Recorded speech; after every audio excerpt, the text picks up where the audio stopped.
Second semester Hindi lesson 4 चल रहा है और आज हम इसमें बता रहे हैं मौखिक अभिव्यक्ति। मौखिक अभिव्यक्ति क्या है, मौखिक अभिव्यक्ति के बारे में बता रहे हैं। मौखिक अभिव्यक्ति का महत्व समझिए, पहले इसका महत्व क्या है। मौखिक अभिव्यक्ति को उच्चारित मौखिक भाषा में ही किया जाता है। भाई मौखिक को मौखिक में कहा जाएगा, उच्चारण करा जाएगा। मौखिक अभिव्यक्ति दो प्रकार की होती है, अपने विचार दूसरों के समक्ष प्रकट करना तथा दूसरों के विचार सुनकर उनके मनोभावों को समझना और उनमें वांछित भावों को ग्रहण करना। मौखिक अभिव्यक्ति से ही भाषा की शिक्षा आरंभ होती है। मौखिक अभिव्यक्ति को तुरंत और सरलता से समझा जा सकता है। व्यक्ति के दैनिक जीवन में विचारों का आदान प्रदान मौखिक अभिव्यक्ति द्वारा ही संपन्न होता है। मौखिक अभिव्यक्ति के माध्यम से ही बच्चों के मनोभावों को समझा जा सकता है। बच्चे द्वारा जन्म के समय भूख प्यास की इच्छा रोककर मौखिक अभिव्यक्ति के रूप में प्रकट होती है। मौखिक अभिव्यक्ति विद्यार्थियों के मस्तिष्क में शब्द भंडार की वृद्धि की दृष्टि से भी महत्वपूर्ण है। मौखिक अभिव्यक्ति के माध्यम से ही बच्चों के मनोभावों को समझा जा सकता है। बच्चे द्वारा जन्म के समय भूख प्यास की इच्छा रोककर मौखिक अभिव्यक्ति के रूप में प्रकट होती है। मौखिक अभिव्यक्ति विद्यार्थियों के मस्तिष्क में शब्द भंडार की वृद्धि की दृष्टि से भी महत्वपूर्ण है। ये थे हमारी मौखिक अभिव्यक्ति का महत्व। मौखिक अभिव्यक्ति की विशेषताएं क्या होती हैं? मौखिक अभिव्यक्ति की विशेषताएं। प्राथमिक कक्षाओं के विद्यार्थी बोलचाल में झिझकते हैं, शर्माते हैं, क्योंकि वो उनका फर्स्ट स्टेप होता है। यह शिक्षक दूर करने के लिए इन बच्चों को विद्यालय में साहित्यिक गोष्ठियाँ में भाग लेने के लिए प्रेरित किया जाना चाहिए। मौखिक अभिव्यक्ति के लिए उच्चारण की शुद्धता बहुत आवश्यक है।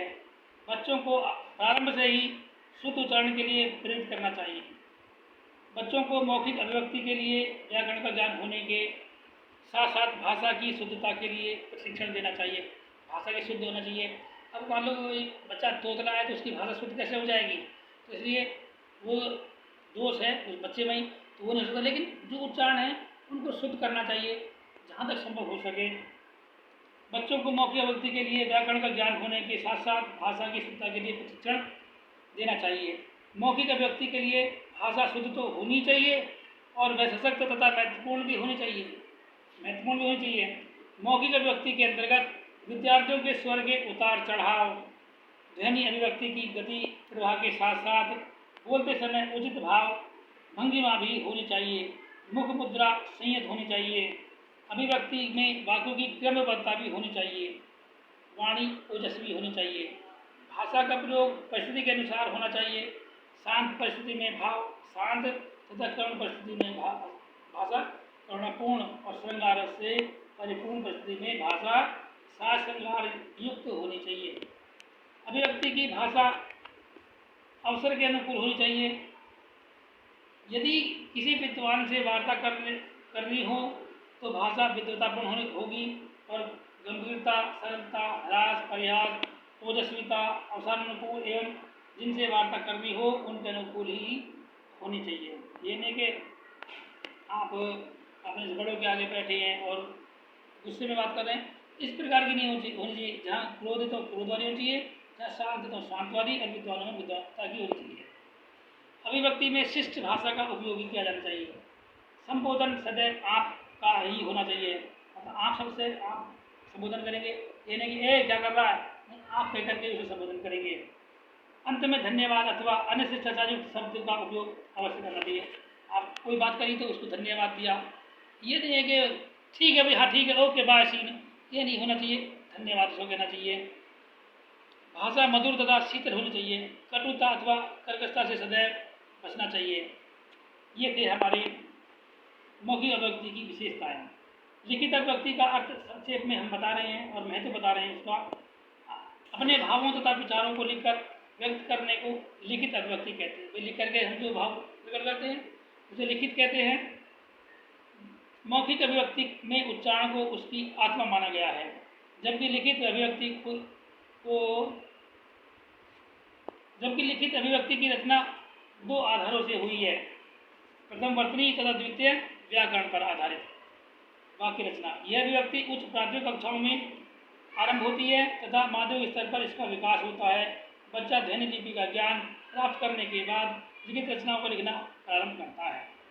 लिखित अभिव्यक्ति के द्वारा प्राचीन काल से विचारों का संरक्षण होता आ रहा है तथा वर्तमान में पीढ़ी आगामी पीढ़ियों के लिए अपनी विचारधारा को अवसर करने के लिए प्रयासशील है।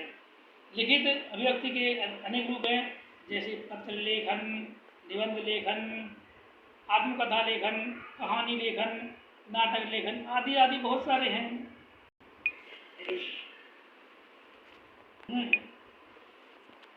आदि आदि। लिखित अभिव्यक्ति का तात्पर्य अपने भावों तथा विचारों को क्रमबद्ध रूप से लिपिबद्ध करना है। लेबार्न का कथन है कि सुंदर लेख विचारपूर्ण संभाषण है। किसका है लेखन? लेबार्न का कथन है कि सुंदर लेख विचारपूर्ण संभाषण है। कि मान लो ये आपको लिखा हुआ कि सुंदर लेख विचारपूर्ण संभाषण है, किसने लिखा, किसने की थी ये बात?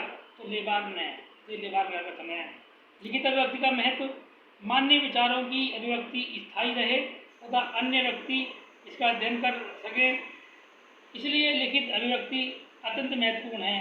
मानव अपने विचारों, अनुभवों तथा कल्पना को लिखित अभिव्यक्ति द्वारा चिरकाल से संचित करता आ रहा है, जो ज्ञान के भंडार के रूप में ग्रंथों में सुरक्षित है।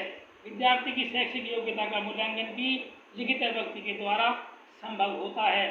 इसके द्वारा होता है, लिखित अभिव्यक्ति के द्वारा। ये थे हमारे अभिव्यक्ति का अर्थ, संक्षेप और उसका महत्व। और बाकी कल करेंगे बात नेक्स्ट क्लास में। अभी जो हम बता रहे थे, मौखिक अभिव्यक्ति का महत्व बता रहे थे, लिखित अभिव्यक्ति का महत्व बता रहे थे और मौखिक अभिव्यक्ति की हमने विशेषता बताई थी।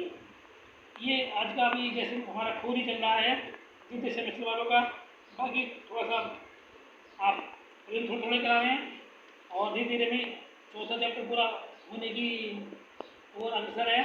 तो आप धीरे धीरे करते रहेंगे तो मैं समझता हूँ आपको कोई दिक्कत नहीं होगी। लेकिन आप पढ़ते रहिए, घर पे रहिए, सुरक्षित रहिए और लॉकडाउन का पालन कीजिए।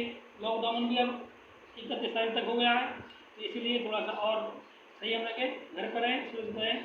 धन्यवाद।